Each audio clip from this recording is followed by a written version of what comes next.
welcome to this week's podcast episode.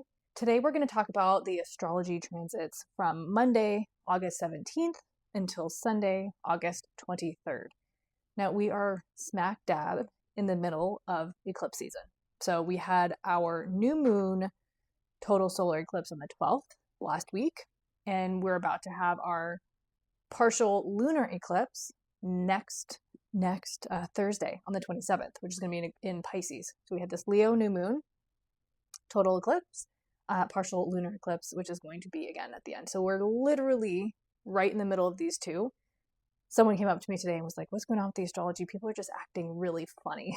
I'm like, well, funny you ask. We're in the middle of eclipse season. So things are amplified, right? Like eclipses have to do with the moon. So the moon and the nodes, either north or south node, are in a conjunction, which is amplifying our need to release, our need to integrate, our need to move more towards our karma, our dharma, our purpose, and really like integrating those two with our emotional experience. Because as much as we would like to be, moving towards our goal and wanting to be really, spiritually advanced or woke or whatever terminology, we are still in this 3D, moving through non-attachment, moving through experiences, moving through emotions, moving through life that is to be human. And as challenging as that can sometimes be, it is actually a really beautiful place to be. I've heard so many different channeled messages from aliens, entities, Pleiadians that, being human is actually one of the coolest experiences you can have in this entire universe, right? In this entire being, this experience, because we get to experience emotions, we get to experience pleasure, we get to experience rapture, desire, pain, grief. I mean, it's just like the array of emotions that we truly get to experience. Then I think that although it can be really challenging and we might want to avoid and numb out or escape or whatever, right, to not be in it, it's actually really beautiful to fully move through the emotional experience. Although it doesn't always feel like that, but in hindsight, right? Or even sometimes when you're in it. I know I've been incredibly emotional for so much of my life, and when I'm always kind of on the outsides of that or I'm coming out of that emotional experience, I always have this moment where I'm like, wow, like this is intense as anything. And also, what a beautiful experience that I get to like feel such a range of emotions. Like it is really cool. So keep in mind that we are in the middle of eclipse season. So our new moon eclipse was conjunct the south node, which was really asking us to integrate, to face these identities and labels that we're releasing, right? And anytime we're releasing something, anytime we want to move towards something, anytime we're in this space of change and transformation and transition, we have to let things die. We have to let parts of our ego die. We have to let identities die. We have to just release things. And I had this moment where over the last couple weeks, I had this story so set in my mind based on things that have happened in the past. And I was so convinced of this story that when I engaged with this person, when I moved through the experience, I only saw what I expected to happen. And I had a moment where I thought to myself, maybe that story doesn't have to play out. Maybe it's actually not what I'm making it to be. And then come on the other side, I realized the other person actually didn't feel or didn't think. Maybe in a moment they did and they moved past it. But I realized that the story, what I expected to happen, happened, even though it didn't happen. It was just my mind was so set on that result, that outcome, that I almost didn't see anything else until I was able to question it, until I was able to kind of have that compassionate piece of like, hey, what if the best is happening? What if this isn't the story? What if this is not what's unfolding before me? And it turned out that it was the opposite, like literally the best case scenario happened. And so it was just to show, it was like a real life example of all these things that I'm moving through, that I was so fixed on one specific response that I was convinced that that's what was happening. And it actually wasn't. And it was a really cool kind of like experience to see when you kind of let go and unhook from like the narratives that you were convinced or the stories, those kind of like this new moon eclipse that we had, the identities, the labels, the expectations that we're hooked onto. Because if you're hooked onto it, that's what you're going to see, right? Henry Ford said, whether you believe that you can or you can't, either way, you're right. And I'm moving through the Yoga Sutras, and there's so much of that, like that is these ancient sacred teachings around non-attachment, around, our mind, the power of our mind, the power to control our mind, the power to control our life. There was also another little reel I saw on Instagram, and I don't know who it was, but he was like, just Google the word future and see what it says. And so, of course, I Googled the word future because I'm like, I'm not just going to take anything for face value, because now on social media, you never know. People just make stuff up, or there's AI or whatever. So I Googled the word future. And I don't have it in front of me, but it said something along the lines of, future is the moment after you say, you speak, or write something. So it's literally the definition of manifestation. After I speak something out loud, after I write something out loud, the future is what happens after that. So the power of our words. If you do nothing right now, I always talk about journaling. And there's two things right now that I'm doing, journaling and just mirror gazing, where I'm like literally telling myself in the mirror, I'm like, you got this. Like, you are abundant. You are amazing. Like, opportunities are coming to you. Like, isn't it so amazing that like yesterday we didn't believe any of this, and like now like all of this stuff is happening. You're getting deposits in your head. Like, I'm literally like talking to myself in the mirror and just saying those things, because the power of our words, and the power of whether it's spoken or written, the power of that future mapping. So journal future mapping. It's literally like, okay, if I'm future mapping tomorrow, I'm journaling tomorrow as if it's already happened. And you can do the same thing with mirror work. So journal, mirror work, be so intentional about what you're speaking, because the future you're creating are the words that you are speaking and writing. So just kind of a little cool tidbit there that I just love that definition. And that's been really a big part of my practice. So let's get in to the astrology of August 17th to August 23rd. On Monday, August 17th, we have Mars in a square with Neptune. Now, when we think about these two, Mars, action, assertion, Mars is movement. And when we're in this energy, we're moving the body, we're moving the mind. It's very 3D, right? We're in this space and we're making something happen. It is in Cancer, so we are a little bit passive aggressive maybe, or it's a little bit more fluid. It's changing. It's not, Mars isn't really able to fully express in the way that it likes to in Cancer, because again, Mars is quick, it's fast, it's action oriented, it's movement, it's doing things, it's motivation, it's just very fast energy. And Cancer is like, Cancer's moody. It changes because the moon changes signs every couple of days. So it's ever changing, it's ever evolving. And so we're kind of like having to have this energy of Mars in that. And then squares are challenges, right? So squares are things that are asking us to do something. So it's a challenge that's offering us an opportunity to do something about it, to change the outcome, to change the relationship with it. Neptune. Neptune is very much the other worlds. It's escapism. It's not necessarily being here in this moment taking action. It's like, whoa. Like, let's connect with spirit. What's the rush, right? It's kind of like, it's just not of this world type energy. And Neptune in Aries, of course, Mars rules Aries. Esoterically, Neptune is the ruler of Cancer. So one could say this is mutual reception, which just means when two planets are in each other's signs. So for an example, I have Venus in Gemini in my chart, and I have Mercury in Taurus.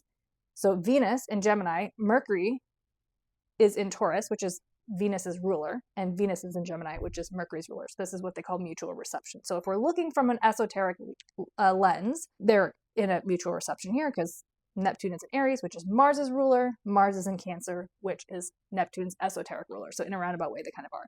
But again, this is a challenge, is offering us an opportunity. This might not be the best time to drink, do drugs, do any sort of escapist tendencies, because there's a confusion, a delusion, right? Like when it comes to this. So just kind of being able to find a way to be in our body while we're kind of tapping into the spirit. And Neptune in Aries here is really like, who am I? Right? Like, who am I? Like self, capital S, because that's Neptune, right? Neptune is God, divinity, religion, spirituality, something greater than ourselves. And so Neptune in Aries is like, who am I? Who am I? Big picture, right? Esoterically, spiritually, rather. And so that's that energy. Then Mercury in Leo is going to be trine to Saturn. This is really anchoring in. So Mercury in Leo is so creative. It's so big. It's so dramatic, right? We have to be aware of dramatizing things with this energy, but it's a really big energy. Saturn, trines offer us opportunities. Trines are harmonious. And so with this, Saturn is like, okay, we have all these ideas, all this creativity, all this stuff going on. Can we anchor it in a little bit? Like, can we structure it? Can we make it make sense? Can we maybe create a container so that we can funnel all this energy into it? So this is a supportive aspect. And then we have Venus in Libra, sextile to Jupiter in Leo. Again, really beautiful, really beautiful aspect. My dog is in my room. My apologies. I tried to get her out. Now she's scratching herself. So this is also kind of the story of when Venus and Jupiter were conjunct in June. I don't remember exactly what date. I think it was like mid-June. So this is kind of like the story from when they were conjunct. So if you can look back to like what was going on at the end of June, but again, this is a really supportive transit, really beautiful. Venus is in her rulership, and Jupiter in Leo is so expansive and so abundant, and it's so joyful, and it's playful, and it's creative, and it's like all these really beautiful things. And then we end the day at 4:45 p.m. Central Standard Time with the moon moving into Scorpio. Moody, maybe not. Moody defines Cancer, but it's the moon, right? Broody, maybe is the word I'm looking for. Just, it's a little bit deep. It's a little bit dark. It's a little bit like, Scorpio. And then on Thursday, the moon moves into Sagittarius. So we really have a couple days with like not much going on. Again, it's eclipse season. The moon is in Scorpio, so it might still feel pretty intense. And then the moon moves into Sagittarius at 3:30 a.m. Central Standard Time, Thursday, August 20th. So find a way to like do something new, right? Read something new, like philosophically, like big, not necessarily Gemini, like curiosity, fact finding, but like big picture things. Like dive into the Yoga Sutras, right? Or read the Bible, something that's really going to expand you in that way and kind of like connect you. And then Friday, August 21st, we have Venus opposite Saturn. Venus is in her home in Libra. Saturn is in Aries, where he can't fully be expressed. Venus and Saturn struggle in difficult aspects because on the one hand, Venus is values, pleasure, right? Those are the really big ones of Venus, values and pleasure, beauty, aesthetics, all those kind of things. And Saturn is time, father time, karma, restriction, boundaries. And so when these two are in opposition, we're calling in this sort of energy through other people is how we might experience it through other people. So it could be challenging our relationships. It could be challenging our finances. So we might find some struggles and challenges during this aspect. So again, just being aware of that happening on top of eclipse season. So if you're, manifesting more abundance, if you're manifesting money, like just know there might be a little bit of hiccups around this time. I want to say don't freak out. Regulate rather, right? Like regulate, do something that really lights you up. I think that, oh my gosh, as generators, specifically as generators, and I only say that because generators are 70% of the population, like do something that excites you. Add something in every single day that brings you joy and pleasure and lights you up. Like that is when generators are on purpose. Oh my gosh, I really believe that when generators are on purpose, it will change the world. It will impact so many. So finding something that will light you up. And then Saturday the 22nd, the moon moves into Capricorn. Capricorn is very work-oriented, very logical, grounded. The moon doesn't really like to be in Capricorn because it's not super emotional. Capricorn can compartmentalize, so just notice if you're doing that, but really doing the work of where is Capricorn in your chart, right? Is Capricorn in a money house? Is Capricorn in in the fifth house, like a play house? Like just notice where it is and like what work you can do around that. And then at 5:03 p.m. on the 22nd, the sun is opposite to the north node before it moves into Virgo. So the sun opposite the north node means that the sun is conjunct the south node. With the sun conjunct the south node, it's shining a light on these themes that we are moving past, that we're integrating so that we can shine really and like move towards that energy. So take up your space, right? Take up your space, but let go of being overly attached, being overly in your ego, of being overly prideful, of being overly stubborn, right? Like see it, integrate it, have awareness of it, but know that we're stepping more into collectively, right? Because this is a collective transit, the energy of Aquarius. So find a way to be in your community, find a way to help others, find a way to create win-win situations for yourself and others, find a way to like be with your tribe. And then the sun moves into Virgo. Virgo is a mutable sign. So mutable signs are when we're changing seasons, right? So this is the last kind of sign of summer, and then the fall equinox is Libra season, so that's next month. Virgo is represented by the Virgin. Virgo is harvest. Virgo is always about our health. It rules the sixth house. It's ruled by Mercury. So it's about our health, our habits, our daily routines, our day-to-day like work, like the actual work in the workplace, not like career, but just like day-to-day work. It's, again, a little bit of a perfectionist, like most likely hardest on itself versus other people. Can be a little bit judgmental in that way, but the sun is moving in there. And I truly love, maybe because I have Virgo in my second house, which is like my money and my resources, but I really love Virgo season because it really, if you can be really honest about what's working and what's not in your life and create new habits. I mean, they say it takes 21 days. I think it takes a little bit longer, but that's a great time frame. Virgo season is a great time to start implementing habits that will get you where you want to go. Because then, the purpose of Virgo is to perfect the self so that we can move into relationships as a perfected version of ourselves, which, caveat, I think that in relationship is, especially if you're wounded in relationship is where we do most of the work. But that's the goal of Virgo, right? So really be honest. Like, what is your big goal? If you set intentions during the new year or the astrological new year or just any random day, what are your big goals? What intentions have you set? And is your day-to-day habits, routines, health, is that actually really supporting you in getting there, right?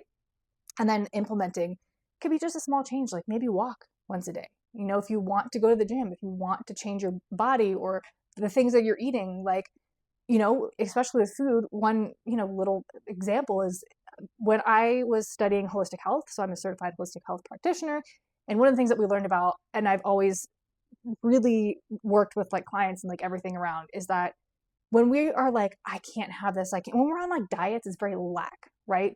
So one thing that you can do is instead of like trying to overwhelm yourself by like changing everything like overnight and just like, I can't have this, I can't have that, allowing yourself to what they call crowd out. So you add in something versus taking something out. So you're adding in a vegetable, you're adding in a whole grain, you're adding in a protein or whatever it is, instead of being like, I can't have X, Y, Z. I've been plant-based for 16 years and people are always like, you can't have this. And I always say, I can, I just choose not to because I can. I'm not limiting myself. And that mindset has always helped me. So anyway, that's just a little example. But again, using Virgo season to really assess our life, assess our habits, and if those habits are really supporting us in getting to the end goal. And then on Sunday, August 23rd, we have the sun in Virgo is now trine to Chiron in Taurus. Earth signs, this is really supportive. This is, again, showing us those core wounds that are coming up around our body, around our finances, around our relationships. And again, Virgo is supporting us in seeing like, hey, if I have some deep core wounds, again, this is collective, but layering it in, if I have core wounds around my body and when I'm eating, it's not to dismiss or minimize those issues, but it's like, okay, if I have some wounding around my body, what can I actually do to support myself to change my relationship with my body, my perspective around my body, my relationship with food? Like, how can I change my relationship with the thing, with the wound, and how can I support myself in my day-to-day to move through it or achieve whatever goal it is that you've achieved? So that's this week. That is August 17th to August 23rd. Before we finish too, the soul care bundle. So I think it was like 3 or 4 years ago, Jessie Eccles, astrologer, reached out and asked me if I wanted to collaborate. She does a bundle every year for her birthday. She's a Leo, and this is like the most Leo and Aquarius thing. Like when I look at her chart, it's really beautiful. Jessie's like one of those people I feel like that it's like she wears her chart on her sleeve almost.